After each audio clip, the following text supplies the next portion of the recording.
안녕하세요. 저는 한의사 박성호입니다. 오늘 말씀드릴 내용은 맨발 걷기를 하셨는데도 열심히 하셨는데도 효과를 못 본 경우에 대해서 왜 그럴까, 그런 부분에 대해서 말씀드리고자 합니다. 저는 이제 한의사이지만 또 이제 맨발 걷기 국민운동본부의 학술 부회장을 맡고 있습니다. 그래서 맨발 걷기로 인해서 이제 많은 질병에서 이제 해방된 많은 여러분들에 대해 그런 얘기를 많이 알고 있고요. 제가 직간접적으로 경험을 많이 했습니다. 뭐 암이라든지 그런 만성병들, 난치병들, 당뇨라든지 불면증, 우울증, 류마티즘, 고혈압, 뭐 이런 척추관 협착증, 이런 여러 가지 그 만성병에서 많이 완치되고 또 호전되고 이런 경우를 많이 보고, 저 역시 이제 저한테 오시는 모든 환자분들께 100% 저는 맨발 걷기를 꼭 하시라 권하고 있습니다. 그런데 그래서 어떤 환자분께서 저한테 이렇게 얘기하시더라고요. 한의원 원장이 아니라 맨발 걷기 전도사 같다고 이제 얘기하실 정도입니다. 가끔씩 맨발 걷기를 열심히 했는데도 좋아지지 않는 그런 것을 호소하시는 분들이 있더라고요. 그래서 그런 분들을 제가 또 진찰하고 치료하고 하면서 왜 이분들은 안 좋아졌을까, 그런 부분에 대해서 이제 알게 됐습니다. 그래서 혹시라도 이런 고민이 있으신 분들이 있을까 해서 제가 이제 말씀드리고자 합니다. 제가 이제 크게 세 가지로 요약을 하게 됐습니다. 그래서 오늘은 이제 첫 번째, 두 번째 이유를 말씀드릴 것인데요. 이제 열심히 했는데도, 누가 봐도 객관적으로 열심히 했는데, 맨발 걷기 열심히 했는데도 좋아지지 않았던 첫 번째 원인은 비타민과 미네랄 부족을 가지고 있는 분들입니다. 뭐 한 가지 예를 제가 이렇게 말씀드리면요. 이분께서 이제 갱년기셨어요. 그래서 갱년기 때문에 피부병이랑 또 비문증, 이명증, 눈떨림, 구강의 염증, 쥐 내리고 수족냉증, 이런 여러 가지 문제를 동반해서 가지고 있었는데요. 맨발 걷기를 1년 동안 아주 매일같이 빠지지 않고 꼬박꼬박 열심히 했는데, 그런데도 하나도 차도가 없었다라고 이제 얘기를 하셨습니다. 제가 문진을 하면서 이 환자분의 식사 습관과 위장 상태를 체크를 해봤습니다. 의심되는 게 있었어요. 근데 역시나 이제 빵을 굉장히 좋아하시고 또 커피를 굉장히 좋아하셨습니다. 빵 만들 때 이제 정제된 밀가루로 만들게 되잖아요. 그러니까 이제 비타민이라든지 미네랄 이런 것들이 많이 부족한 것, 열량은 높지만은, 그 다음에 커피 같은 경우는 이뇨작용이 있습니다. 그래서 좋은 미네랄도 많이 이제 빼게 되거든요. 근데 정작 물은 하루에 3잔 이하로 섭취하신다고 했고, 그것도 또 정수기로 드신다고 하더라고요. 그리고 위장 기능이 약하니까 좋은 비타민, 미네랄 이런 것들을 흡수를 잘 못하시는 그런 문제가 있습니다. 그리고 거기다 이제 갱년기시잖아요. 그래서 이제 주 질환뿐만 아니라 부수적으로 호소하셨던 쥐가 난다든지, 구강에 염증이 있다든지, 뭐 눈이 떨린다든지, 이런 것들이 다 뭘 얘기합니까? 비타민과 미네랄의 부족이잖아요. 그러니까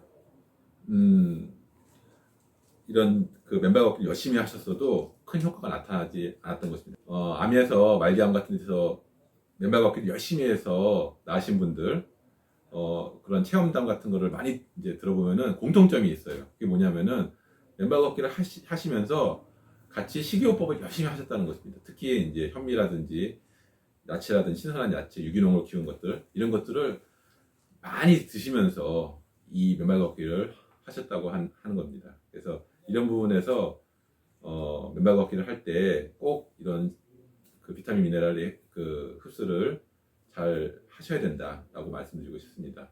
예를 들어서 이제 맨발 걷기 같은 경우 주 효과 중 하나가 미토콘드리아에서 ATP 생성을 촉진하는 그런 것이 효과 중 하나인데요.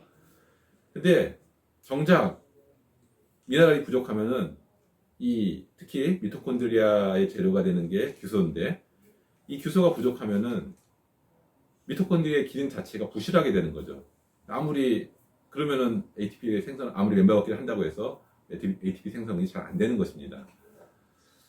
그래서 저 같은 경우는 이제 맨발 걷기와 함께 이런 비타민 미네랄이 많은 현미밥이라든지 통곡물, 잡곡들, 그 다음에 야채, 신선한 야채, 유기농으로 만든 야채, 특히 가장 효과적으로 야채의 비타민과 미네랄을 얻을 수 있는 방법이 생즙이거든요. 그 생즙 중에서 가장 중요한 게 이제 여기 앞에 있는 밀순즙, 뭐 감자즙, 비트즙, 샐러리즙 이런 것들을 꼭 같이 드시면서 맨발 걷기를 하시라고 말씀드립니다.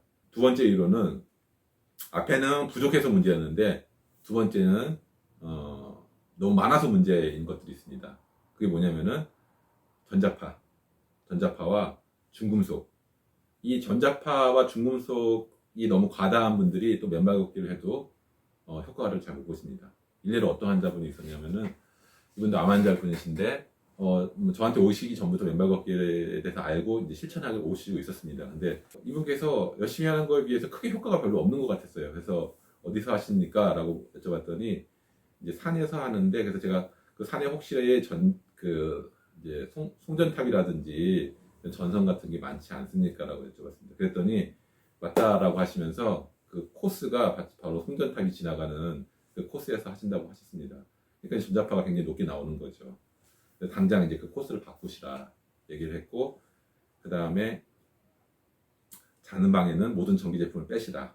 그리고 또 접지 항상 24시간 접지할 수 있도록 이제 말씀을 드렸습니다. 저 같은 경우도 이제 마우스 패드가 이제 접지가 되어 있습니다. 그래서 제가 이제 항상 컴퓨터 저도 많이 쓰니까 마우스 쓸 때 이제 제 손에 이 접지를 한 상태에서 작업을 많이 하게 됩니다.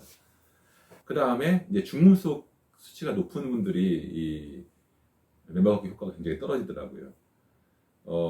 검사해 보면은 납이라든지 수은이라든지 비소라든지 이런 것들이 높게 되면은 이제 맨발 걷기 해도 별 차도가 없는 것을 발견하게 되는데요. 뭐 참치 캔이라든지 뭐 그러면 이제 수은이라든지 비소 같은 게 많이 이제 먹을 수밖에 없게 되고, 외식을 많이 하신 분들에서도 중금속 수치가 높거든요.